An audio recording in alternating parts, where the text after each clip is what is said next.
కోల్కతాలో మహిళా డాక్టర్ పై అత్యాచారం హత్య సృష్టించిన సంచలనం అంతా ఇంత కాదు. దేశవ్యాప్తంగా ఈ కేసుపై చర్చ జరిగింది. సరిగ్గా 6 నెలల తర్వాత ఈ కేసులో సంజయ్ రాయ్ను దోషిగా నిర్ధారించిన కోర్టు అతడికి యావజ్జీవ శిక్ష విధించింది. దోషికి మరణశిక్ష విధించాలనే డిమాండ్లు వెల్లువెత్తినప్పటికీ కోర్టు యావజ్జీవ శిక్షతో సరిపెట్టింది. దేశవ్యాప్తంగా సంచలనం రేపిన జూనియర్ డాక్టర్ దారుణ హత్య కేసులో కోల్కతాలోని సియాల్డా కోర్టు తీర్పు వెలువరించింది. ఆర్జికర్ ఆసుపత్రి వైద్యురాలిపై హత్యాచారం కేసులో దోషి సంజయ్ రాయ్కు శిక్ష ఖరారైంది. కోల్కతాలోని సియాల్డా కోర్టు అతనికి జీవిత ఖైదును విధించింది. అలాగే బాధిత కుటుంబానికి 17 లక్షల రూపాయల పరిహారం చెల్లించాలని బెంగాల్ ప్రభుత్వాన్ని ఆదేశించింది. అంతటి మృగాడికి జీవిత ఖైదు సరిపోదని ఉరిశిక్ష విధించాలనే డిమాండ్లు వెల్లువెత్తాయి. అయితే తీర్పు సందర్భంగా సియాల్డా కోర్టు జడ్జి కీలక వ్యాఖ్యలు చేశారు. ఇది అరుదైన కేసు కాదని తాను భావిస్తున్నానని, అందుకే మరణశిక్ష విధించడం లేదన్నారు. సంజయ్ రాయ్ చనిపోయేదాకా జైల్లో ఉండాలని శిక్ష వేస్తున్నట్లు తీర్పునిచ్చారు. శిక్ష ఖరారు చేయడానికి ముందు 2 పక్షాల వాదనలు విన్నారు జడ్జి.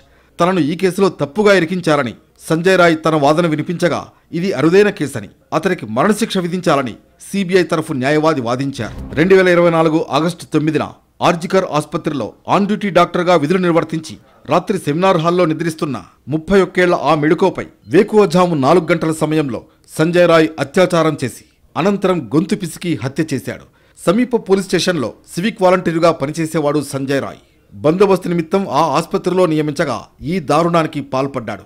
అతడిపై భారత న్యాయ సంహితలోని సెక్షన్ 64, 66, 103ల కింద కేసు నమోదైంది. ఈ అభియోగాలను కేసు దర్యాప్తు చేసిన సిబిఐ నిరూపించిందని జడ్జి తెలిపారు. 122 రోజుల పాటు రహస్య విచారణ జరిపిన అనంతరం సియాల్డాలోని అదనపు జిల్లా సెషన్స్ జడ్జి అనిర్బన్ దాస్ తీర్పు వెలువరించారు. ఈ కేసులో ఈ నెల 18న విచారణ పూర్తి చేసింది కోర్టు. జడ్జి తీర్పు చదువుతుండగా ఒకవైపు దోషి సంజయ్, మరోవైపు బాధితురాలి తండ్రి, బంధువుల కన్నీటి రోదనలతో కోర్టు హాల్ మార్మ్రోగింది. నేను ఈ పని చేయలేదు, ఈ కేసులో నన్ను ఇరికించారు, తప్పు చేసిన వాళ్ళను ఎందుకు స్వేచ్ఛగా వదిలేస్తున్నారు, ఏ తప్పు చేయని నన్ను ఎందుకు శిక్షిస్తున్నారు అంటూ సంజయ్ రాయ్ గట్టిగా రోధించాడు. శిక్ష ఖరారు చేసే సమయంలో అవకాశం ఇస్తానంటూ జడ్జి స్పష్టం చేశారు. దానికి తగ్గట్లుగానే శిక్ష ఖరారు సమయంలో సంజయ్ రాయ్కు మాట్లాడే అవకాశం ఇచ్చారు జడ్జి.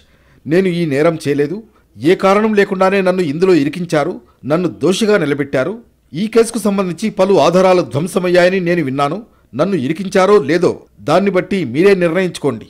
నాతో బలవంతంగా కాగితాలపై సంతకాలు చేయించారు.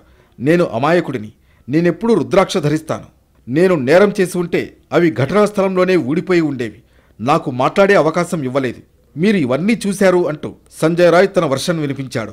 అతడి వాదనపై స్పందించిన జడ్జి 3 గంటలు మీ మాటలు విన్నాను, నా ముందు అభియోగాలు, సాక్ష్యాలు, దస్త్రాలు అన్నీ ఉన్నాయి, వాటిని పరిశీలించాను, వాటి ఆధారంగా మిమ్మల్ని దోషిగా తేల్చాలంటూ బదులిచ్చారు.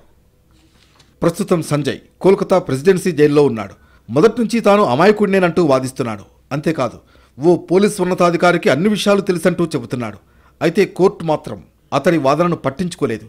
ఈ ఘటనలో రాయ్ ఒక్కడే లేడని, ఇంకొందరి ప్రమేయం ఉందని బాధిత కుటుంబం ఆరోపిస్తూ వచ్చింది.